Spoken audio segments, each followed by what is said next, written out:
Hi everybody, Robert Jones back in the Nope, not in the kitchen today.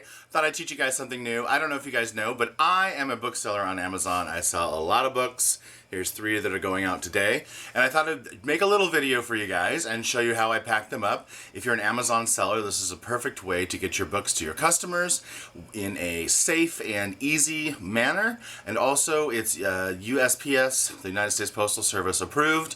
I send tons of stuff this way and they all get there safe and my customers are happy. So check it out. This is a very easy way to mail some packages and some books. Okay, you guys, we're over here at my counter where I do my wrapping and such. I have a little bit of a wrapping station going on for mailing my books. These are today's orders, and I just wanted to show you we have all different shapes and sizes. So we have a big flat book, we have something with spiral, we have a paperback, a couple hardback novels, and then another paperback as well. So I'm going to show you how to do all these different kinds of things, and you will be a master. Alright, let's get started. Okay, so I don't know if you guys can see this, but this is a giant flat. It's folded in half. This is the thing that comes between the pallets at Costco or your other big box market. It's just a flat piece of cardboard. It's quite long. It's probably about 3.5 feet long, and I fold them in half just to get them home. So the first thing I do is I split this, split it in half, so you get a piece that looks like this. It's the same thing. It's just half of it. And here's the key: is when you do it, make sure that you have the corrugated parts going this direction, because most likely what you're going to do is you're going to be putting your book here and folding it this way around the book. So in most cases that is going to work perfectly fine. For some of the larger format books, I'll show you what you're going to do. And don't worry about these little folded parts. If it's a little messed up like this, it's still going to get there. It's still going to protect the book, and it's not that big a deal. The best thing you can use to cut cardboard is a box cutting knife, which is like this.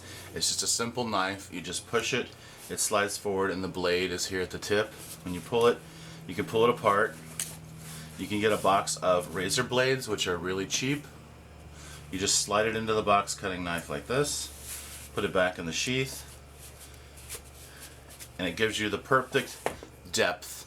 You can see the blade here, the perfect depth for cutting the cardboard. I'm going to show you a couple different types of books here. So this is a old copy of Wuthering Heights. Wuthering Heights. And I want to ship this out. I want to make sure, since it's a hardback book, that it's protected well. The first thing I'm going to do is put it on here, and I'm going to make sure that it's going to fit. So I just take the book, I put it at the edge, and then I roll it, and I can see that there's plenty of room that the book is going to fit this. And then I measure from here, leave about 1 inch at the top and 1 inch at the bottom, and then I just make a light score mark. Since I'm on my counters here, I want to be careful. Just make a light score mark across the paper, and then when you bend the cardboard, it'll break right where you want it to. Then turn the cardboard over, put your knife in the crack, you can slice it right across, you get the perfect cut, and you didn't cut your counters at all. There you go. So what I usually do is I usually cut a couple. This guy got a squeaky chair. I cut a couple at a time. This is the Eve of Destruction, how 1965 transformed America. Alright, and do the same thing. It's about 1 inch, about 1 inch here. Just score it and break the cardboard. Turn it over and cut the edge with the knife part. Ta-da! Okay, so we got 2 of those. So let me show you. Then I choose the best side of the cardboard to be on the inside so the book will stay clean. In this case, it seems to be this side. Put the book down. And then what I do is I fold the cardboard to make sure that it's going to fit, and I also crease it. So as you can see, we've got a perfect fit here. And we've got the creases perfect. I then take a piece of newsprint paper with no newsprint on it. You can use whatever kind of paper you want. This is what I find is cheap and easy. I just roll the book into it, trying to make sure that the paper is tight. Paper it over, and then just fold it under. Ta-da! I then turn it sideways, and I measure the tape about 3 inches on either side of the cardboard. If you guys can get one of these tape guns, it makes your life so much easier. I then take the tape, put it under the edge halfway, push the cardboard onto it, like that. I then fold the book back in, making sure that the cardboard is tight around it. Remember, we've got our score marks. Now, this one is ending up a little bit shy, but I'm not worried because it meets at the edges and the tape is going to cover the small gap. That's the reason you put the paper, in case there's any gaps and to keep the book clean. Alright, you guys can see that this side is working fine. So I pinch it together, fold the tape back, hold it. I pinch it together in the middle and make this little triangle piece. I then fold the tape over so it's nice and tight. And that's it. You can see the end there. That will totally hold and ship. And the book is protected with the paper on the inside. And then we do the same thing on the other side. Now you can see that this one is a little uneven because there were cut marks that were not quite together. Don't worry about it. Just do the same thing. Squeeze it together. You'll see it'll fit there. And tape it over. And then, even though there's a little gap here, it'll still go. Now if you're really worried about it, like I'm a little worried about this one, I'll just take another piece of tape.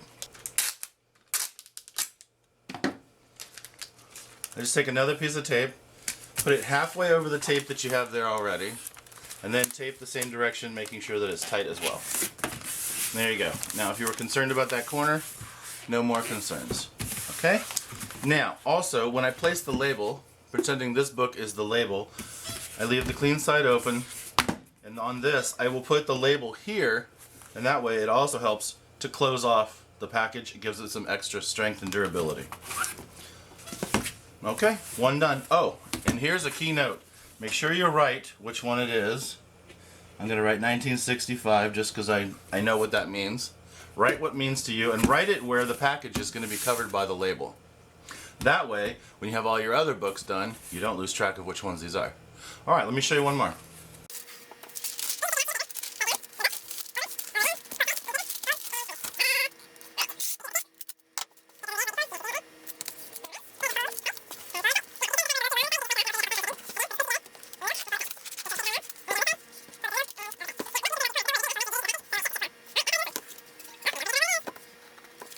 Okay, you guys, I have a different kind of book here. I have an Edgar Casey book. It's paperback.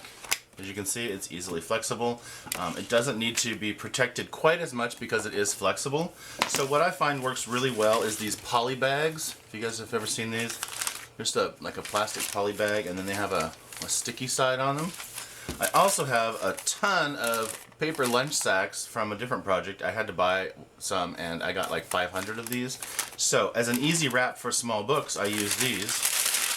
Just open it up, put your book inside, make sure it's tight, and then I fold one side over, and then I wrap the other side over like that. And you don't need to tape it. And the actual crunch of the odd size of the bag actually protects the book a little bit. And then in this case, the book fits sideways, so I try to put it in so that I have the maximum wrap. And what I'll mean by that, I'll show you. Wrap it in all the way to the bottom. You can see the book is here. And then I take this, try to flatten it out, and then I fold that over so that when I undo the sticky tape, I can just fold it over again, and the sticky tape is perfect. Voila! Look at that. And I put the label over here just for an extra sealing and makes it look nice, because this side will be nice and clean when they receive it. There you go, guys. It is not that hard. And don't forget to put the name.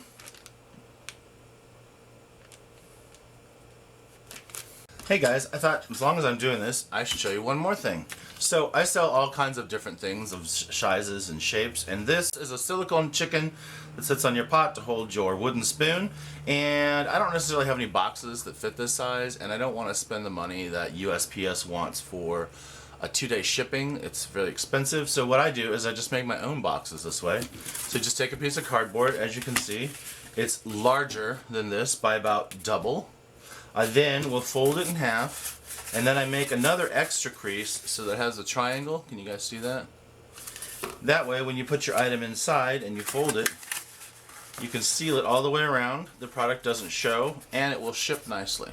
So to make it nice, I take a piece of the newsprint again, and I usually do things in the triangular fold, which means I start at the end from the triangular end, fold it, and then I fold it over, and then here comes the tricky part. I roll it once, and then I fold this end in, and then you can see it's like a little envelope. You see that? And then just fold it one more time. And that way, everything is sealed in nicely. Alright. I make a piece of tape. And then basically make an envelope out of the cardboard. Put the tape on here, like that. Put the item in with the big end towards the fold. Make sure all the newsprint is folded in. Even if it's not, it's okay. But I'm going to make it nice for the customer. Fold it in. And then I tried to meet together the cardboard and fold it over. Make it tight.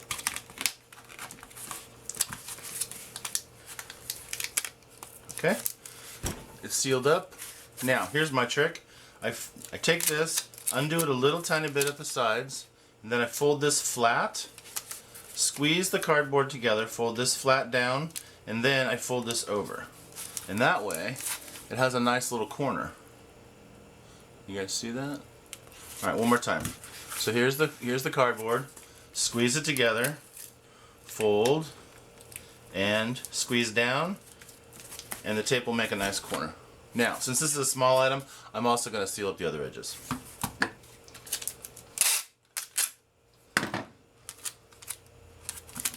And this, again, to save weight, you can just put a small piece of tape to hold it shut.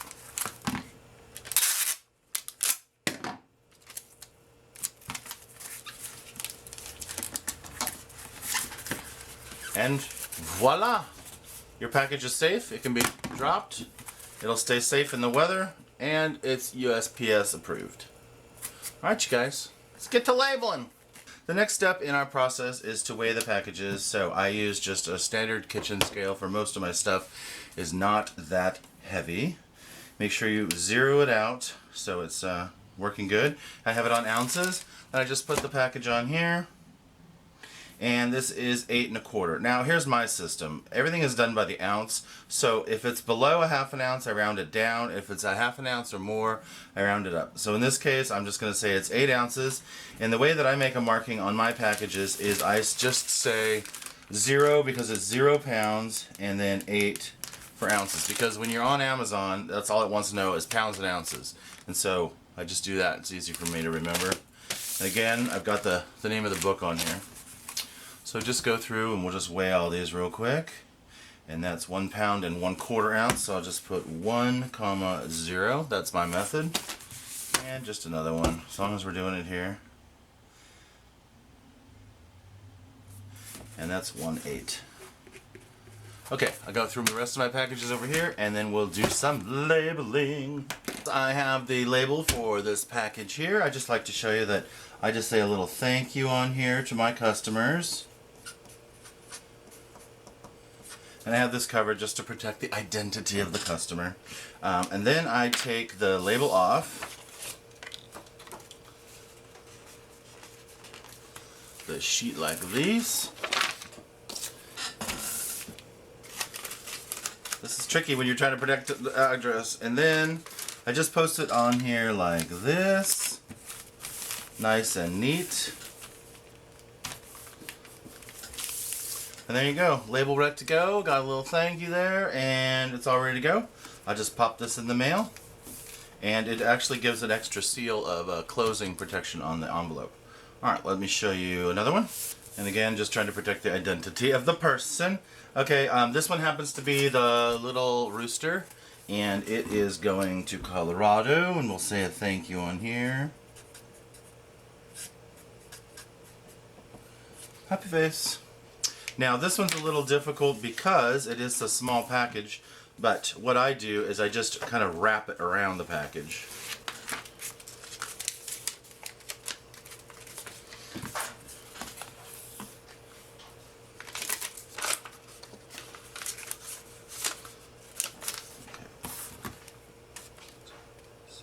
I'll put the main address on the main part of the body.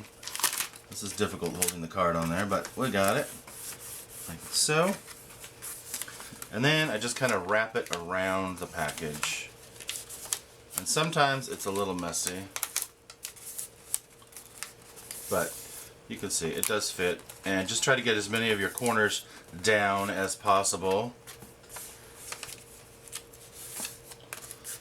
And there you go. You can see it fits just as well, and the address is showing for the Postal Service.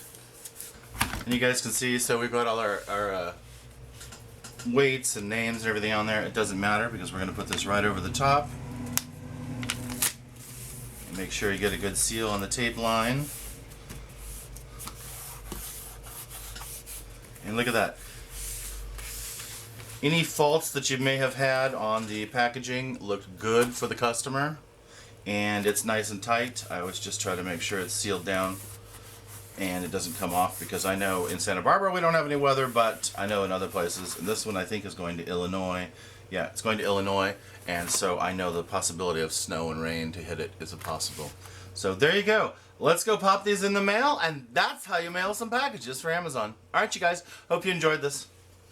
I hope you guys enjoyed learning how to do this today. It's very easy, and especially if you're a bookseller on Amazon, or if you need to get something to somebody else across the country, it's a cheap and easy way to get your stuff there. So I hope you enjoyed. If you did, like and subscribe. Love to have you guys come back here for more tips and other things you can do. My name is Robert Jones, and you can find me everywhere as Eudaimonious or Eudaimonious Mark II. This channel is Struggle Soup. Thanks, you guys. Bye.